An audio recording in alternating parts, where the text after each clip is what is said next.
Ya, muy bien. Entonces, fíjense que esta era toda la parte de anatomía, que hicimos un pantallazo, ¿no? Aquí vimos la pequeña y gran circulación, la parte pulmonar, la parte circulatoria periférica. Acá vimos la parte de arteria, arteriola, todos esos conceptos que son conceptos anatómicos. Vimos los capilares que eran de tres tipos, continuos, fenestrados y sinusoidales. También era esa la pura anatomía, la parte de las venas, de las válvulas, perdón, la parte de válvulas venosas. Después vimos la parte del sistema linfático con su componente ganglio, placa de Peyer, amígdala, médula ósea. Después vimos la circulación linfática, su importancia en el tercer espacio, el sistema inmunitario y en la absorción de grasa a través de los kilomicrones. Muy bien, entonces estamos viendo las presiones de las diferentes porciones de la circulación. Vimos que la presión arterial normal era 120 milímetros de mercurio de sistólica, 80 de la diastólica, y la presión arterial media era de 100 milímetros de mercurio. Después comenzamos ya a incursionar en las presiones del circuito pequeño, de la pequeña circulación, donde habíamos visto que la presión arterial sistólica en la arteria pulmonar era 25 milímetros de mercurio y la diastólica era 8 milímetros de mercurio. Y siendo que su presión media era de 16 milímetros de mercurio. Entonces aquí estoy con el apuntador, estos valores tienen que grabárselo, entonces si yo le pregunto cuánto es la presión arterial pulmonar sistólica, 25 milímetros de mercurio. ¿Cuál es la presión arterial pulmonar mínima o diastólica? 8 milímetros de mercurio. ¿Cuál es el promedio? O sea, la media es de 16 milímetros de mercurio. Entonces, esos valores hay que recordarlos siempre porque caen en preguntas de examen. En la microcirculación, si ustedes se recuerdan, aquí hemos visto, es importante nuevamente ir recordando, que aquí tenemos el capilar, el extremo arterial en la parte superior y el extremo venoso en la parte inferior. Habíamos visto que hay fuerzas, es decir, que hacen salir nutrientes de dentro del capilar hacia el intersticio, la flecha azul, y hay fuerzas del intersticio que hacen entrar elementos de desecho del intersticio hacia el interior del capilar para ser excretado en la orina, la materia fecal, la bilis, el sudor, etc. Entonces, ese intercambio se produce a nivel capilar. Vamos a seguir entonces ahora. Ahí tenemos el flujo de sangre en los capilares.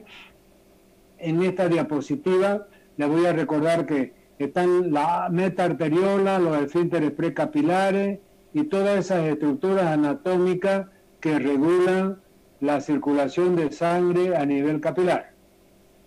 Aquí tenemos la estructura del intersticio. Habíamos dicho que el intersticio tiene una estructura sólida. Fíjense acá, número 1 y número 2. Está formada en la número 1 por la fibra de colágeno, que hace una malla trabecular, y está formada por los filamentos de proteoglucano. ¿Qué era el proteoglucano? Era un elemento helicoidal que estaba formado al 98% por ácido hialurónico y el 2% por proteína. Entonces, recapitulando, las estructuras sólidas del intersticio están formadas por fibra de colágeno y por proteoglucano. Sigamos. Hola. Hay alguien con coronavirus ahí que lo veo tosiendo, ¿eh? Muy bien. El flujo capilar, ya ustedes están en condiciones de entender esto porque con ustedes pasamos transporte de membrana. Habíamos visto que en el transporte de membrana había difusión simple. Aquí está la difusión en amarillo, fíjense. A ver. Hola, hola. Entonces, te escucho, doctor. Ya, es que estaba hablando ahí, por eso me paré. Difusión, entonces, la difusión simple y difusión facilitada. Habíamos visto que era un transporte de membrana pasivo, sin gasto de energía. Acá lo está nombrando. Es que algunas sustancias liposolubles se difunden en la capa lipídica y pueden pasar tranquilamente al interior de la célula, como por ejemplo el oxígeno, el anhídrido carbónico, el alcohol. Todo eso habíamos visto que entraban por difusión simple. Después teníamos la pinocitosis, el transporte de vesícula. ¿Se recuerda cuando vimos el transporte grueso de membrana que estaba formado por exocitosis y endocitosis? Exocitosis cuando van a salir la sustancia, la molécula grande de adentro hacia afuera, exocitosis. Y endocitosis cuando van a entrar. Habíamos visto que entre las endocitosis había la pinocitosis, que es esta, que es cuando una vacúola líquida va a entrar de fuera hacia adentro, ya la pinocitosis. Y la fagocitosis, que no está aquí, es cuando va a entrar una sustancia sólida, una bacteria, un hongo, una célula de descamación de fuera hacia adentro. Y la ultracentrifugación, que habíamos visto que era debido a la presión hidrostática que se aplica, es lo que funciona en los filtros. Ustedes han visto los filtros de agua potable, ¿no, verdad? Usted echa el agua en la parte superior del filtro y hay filtros especiales, valga la redundancia, como su nombre lo indica, que filtran esa agua y ya sale en la parte inferior el agua filtrada. Entonces, ese es el mecanismo que hay que lo está nombrando como transporte de membrana. Ahora vamos a ver el flujo capilar. Nuevamente tenemos la parte arterial roja, la parte venosa en azul, aquí a la derecha. Tenemos los esfínteres precapilares y las metaarteriolas, que están en la parte más cercana a la parte arterial, al extremo arterial, y después tenemos las metaarteriolas allá en el extremo venoso. Muy bien, ahora aquí fíjense ustedes, esta partecita es importante para que puedan entender lo que viene a continuación. Decíamos, fíjense, vuelvo a repetir, esto es importante para que entiendan lo que viene. Aquí tenemos el extremo arterial a la izquierda, ahí está la arteria, y aquí tenemos a la derecha, aquí tenemos la vena. Uniendo ambos extremos está el capilar. Entonces la parte del capilar que está pegada a la arteria se llama extremo arterial del capilar. La parte del arterial que está pegada más a la vena se llama extremo venoso del capilar. Entonces, fíjense ustedes que aquí hay dos fuerzas. Fíjense que tienen sentido con la flechita, que favorece la salida de sustancias de dentro del capilar hacia el intersticio, que está en celestito. Aquí, salida también de sustancia hacia el intersticio. Entonces, fíjense que la primera es pH, presión hidrostática capilar. Guarden ese nombre. Presión hidrostática capilar, que vamos a ver posteriormente. Tiene sentido, favorece la filtración de sustancias de dentro hacia afuera del capilar, o sea, del capilar hacia el intersticio. Y la otra es presión coloidosmótica, se llama presión coloidosmótica, presión oncótica, es la misma, ¿ya? Tiene sentido también, la presión coloidosmótica capilar facilita la salida de sustancias de dentro del capilar hacia el intersticio. Ahora fíjense, acá tenemos otras dos fuerzas, que es la presión hidrostática intersticial y esta es la presión oncótica o coloidosmótica intersticial. Ambas tienen sentido contrario de las dos anteriores, o sea, favorecen la entrada de sustancias del intersticio hacia dentro del capilar. Eso es importante entonces, ¿ya?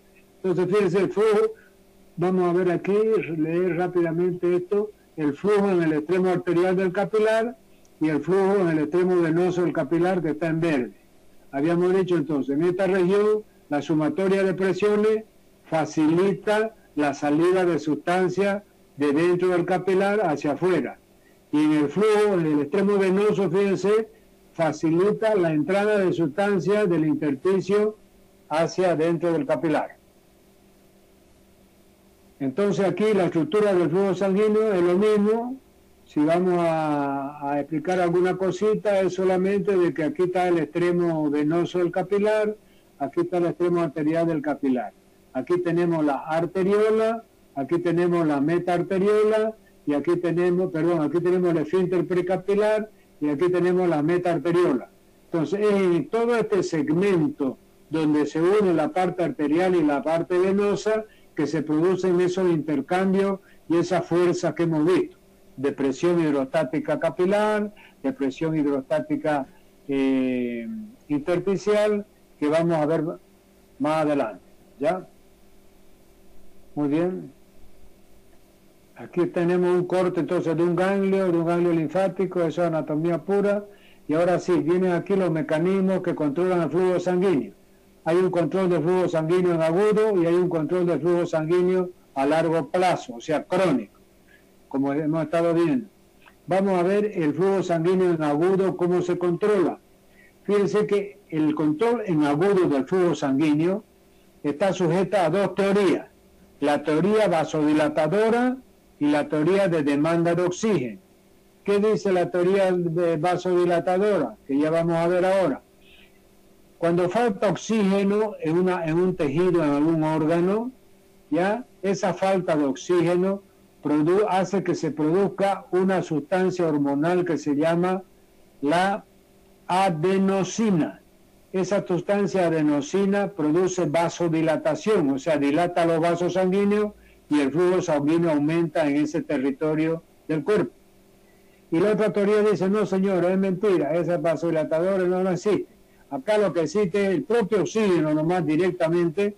Cuando falta oxígeno, esa falta de oxígeno produce dilatación de la arteria, de los esfínteres precapilares y de los vasos sanguíneos, y de esa forma llega más sangre y más oxígeno a ese territorio del cuerpo.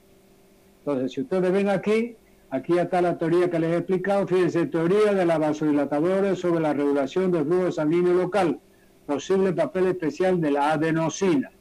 Entonces, decíamos que de acuerdo con esta teoría, cuanto mayor es la tasa metabólica de un tejido o menor la disponibilidad de oxígeno y de otros nutrientes, mayor la formación de una sustancia vasodilatadora que es la adenosina. Entonces, aquí repetíamos, es que esta teoría dice, si yo le pregunto cuál es la explicación de la teoría vasodilatadora de la adenosina, es de que cuando hay poco oxígeno, se produce esta sustancia adenosina que es vasodilatadora, dilata los vasos y llega más sangre con oxígeno. Cuando hay mucho oxígeno, es decir, no se produce esta sustancia vasodilatadora que es la adenosina, los vasos se cierran y llega menos oxígeno.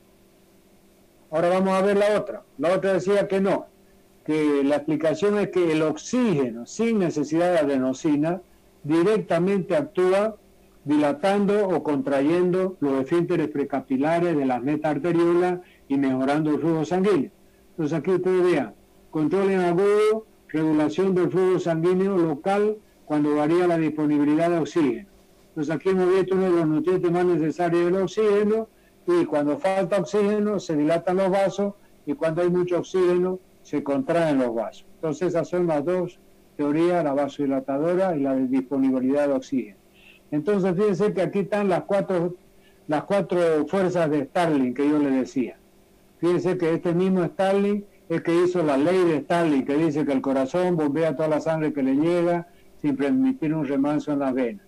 Bueno, ese mismo autor es el que descubre estas cuatro fuerzas llamadas fuerzas del equilibrio de Starling o fuerzas de Starling. Teníamos entonces la primera, la presión hidrostática capilar. Fíjense que la presión hidrostática capilar la hemos visto ya allá en el dibujito, pero vamos a verlas aquí más extensamente y después vamos a volver al dibujito para que la entiendan mejor. La presión hidrostática capilar, fíjense, cuando la sangre llega al extremo arterial capilar, la presión hidrostática arterial es de 35 milímetros de mercurio, así como también ofrece cierta resistencia al flujo. La presión sigue descendiendo y el extremo venoso es de 16 milímetros de mercurio. Entonces, lo que tienen que saber que esta primer fuerza llamada presión hidrostática capilar, la máxima sistólica es 35 milímetros de mercurio y la mínima es de 16 milímetros de mercurio. Eso se llama presión hidrostática capilar. Vamos a ver la otra fuerza de Starling, es la presión hidrostática intersticial. Aquí es la presión hidrostática capilar, del capilar, ahora es la misma presión hidrostática, pero intersticial, que existe en el intersticio. Fíjense que la presión hidrostática en el intersticio es de 0 milímetros de mercurio, pero hay algunos momentos que es negativa, de menos 3. Un ratito vamos a sacar esto aquí, a ver. Fíjense ustedes que vamos a sacar estas imágenes. Entonces, fíjense que aquí decíamos que la presión hidrostática en amarillo intersticial era 0 milímetros de mercurio, pero en algunos momentos era de menos 3 a menos 9 milímetros de mercurio. ¿Ya? Entonces, eso hace que nosotros ya tengamos entonces esos valores. ¿Ya?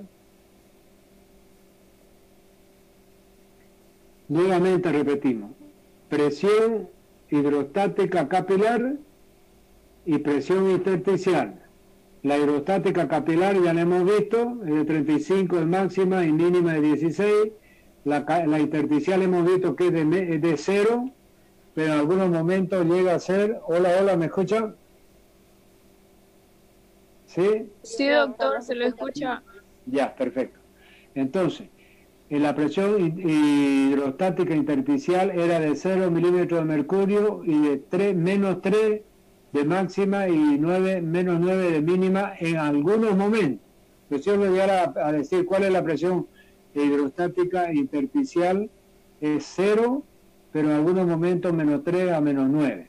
Y luego vemos en verde está la presión coloidosmótica. Fíjense, osmótica, coloidosmótica o oncótica es lo mismo. ¿Ya? Esta presión coloidosmótica es producida por la presencia de proteínas dentro del capilar y de proteínas dentro del intersticio.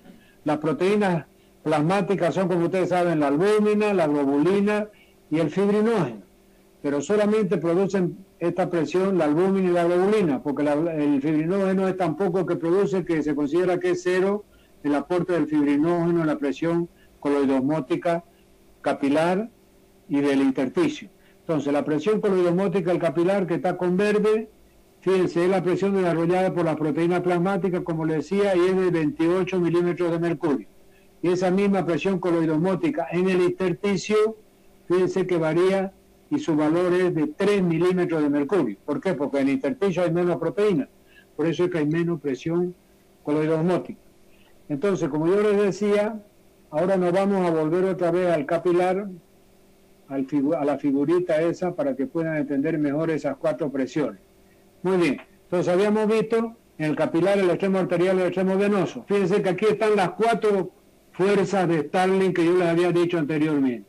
La primera era presión hidrostática, fíjense pH, presión hidrostática capilar.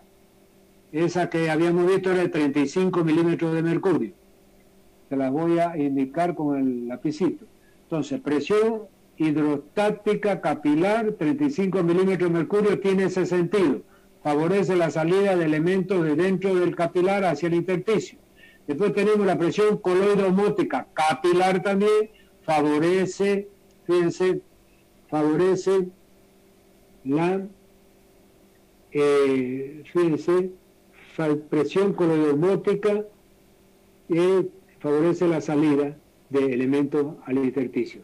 Después tenemos la presión hidrostática intersticial, tiene otro sentido, favorece la entrada de elementos al interior del capilar, y la presión coloidosmótica del capilar favorece la entrada de elementos también adentro del capilar. ¿Ya? Entonces, nos vamos a donde estábamos anteriormente.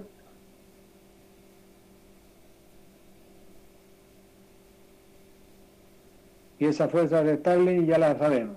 Entonces ahora vamos a llegar a ver la regulación de la circulación. Fíjense que la circulación está regulada por 2 factores. Hay una regulación local, fíjense uno en amarillo aquí, y en verde 2, la regulación central o nerviosa. Fíjense que la regulación local está comandada por 2 elementos, la regulación química y la regulación hormonal. Eso vamos a ver cada una de ellas entonces. La regulación local puede ser química y puede ser hormonal.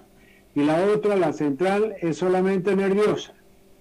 Entonces fíjense que el sector donde está en los capilares, donde está la circulación, es decir, porque todos los capilares, miren, imagínense, son miles de metros de capilares que hay en nuestro organismo, a nivel distal. Y ahí es donde se produce la mayor circulación de sangre y el intercambio de elementos nutritivos de la sangre con la célula. Entonces, ese sistema capilar tiene su mecanismo de regulación, que son estos que hemos visto acá, la química y la hormonal, que es la regulación local, y la regulación central, que es la nerviosa. Entonces, fíjense que tiene la finalidad de proteger los capilares ante el aumento de presión sanguínea para que no revienten los capilares. O sea, tiene que haber un modo de regular para que no llegue mucha sangre y para que no llegue poca sangre, que ya han visto, ¿no? Entonces, esa regulación comienza con la regulación química local. Fíjense que en un determinado momento, dependiendo si el órgano necesita más o menos sangre, por eso dice aquí, cuando un órgano está trabajando más, se produce un aumento del metabolismo, como resultado final se produce una acumulación de estos productos metabólicos. Estos productos metabólicos pueden ser ácidos, pueden ser adenosina, que ya la vimos allá, que era la sustancia esa vasodilatadora, puede ser anhídrido carbónico, que es el CO2, puede ser hidrogeniones o puede ser ácido láctico. Entonces, todos esos productos productos del metabolismo de la célula son productos que aumentan la vasodilatación y se acumulan en el organismo. Fíjense, el efecto de estos productos metabólicos es una vasodilatación a nivel de este órgano y el aumento del aporte de sangre hacia los riñones. Entonces, cuando los órganos están trabajando en el organismo, van a producir estos metabolitos de desecho, ácido, adenosina, anhídrido carbónico, hidrogeniones y ácido láctico. Todos ellos producen vasodilatación. Y esa vasodilatación va a favorecer la circulación de sangre y el aumento de sangre en los tejidos. Entonces, ese es el sentido. Ahora, la regulación hormonal. Antes habíamos visto la regulación química. Todos esos productos, anhídrido carbónico, ácido láctico, adenosina, etc. Ahora vamos a ver los elementos químicos que se liberan cuando hay la regulación hormonal. Primero tenemos las hormonas vasoconstrictoras, elementos vasoconstrictores en verde. ¿Cuáles son? Dos hormonas, adrenalina y noradrenalina. Fíjense, tienen efecto sobre los vasos. La noradrenalina actúa con su efecto alfa, produce vasodilatación, y la adrenalina con su efecto beta produce también vasodilatación. Con su efecto alfa, la adrenalina produce vasoconstricción, está viendo aquí. Pero con su efecto beta, la adrenalina produce vasodilatación. Entonces podemos afirmar categóricamente que estas dos hormonas, adrenalina y noradrenalina, producen vasodilatación y a través de esa vasodilatación van a producir aumento del flujo sanguíneo. Ahora, además de esas hormonas, adrenalina y noradrenalina, fíjense, tenemos otras hormonas que también producen vasodilatación. Una es la angiotensina, otra es la vasopresina o antidiurética de la neurohipófisis y otra es la serotonina. Entonces, todas esas hormonas que hemos visto, tanto la adrenalina como noradrenalina que vimos anteriormente, como la angiotensina, la vasopresina y la serotonina, producen vasodilatación y de esa forma producen aumento del flujo sanguíneo capilar. Ahora vamos a ver otro, espérense, anteriormente, recapitulando. Entonces, estas hormonas, fíjense ustedes, que producían, es decir, vasoconstricción, son vasoconstrictores, adrenalina y noradrenalina. Por eso aumentan la presión. Estos aquí también son vasoconstrictores, angiotensina, vasopresina y serotonina. Son vasoconstrictores, producen aumento de la presión y aumento de la circulación. Ahora vamos a ver los vasodilatadores, los que producen vasodilatación. Es la bradequinina y la histamina y las prostaglandinas.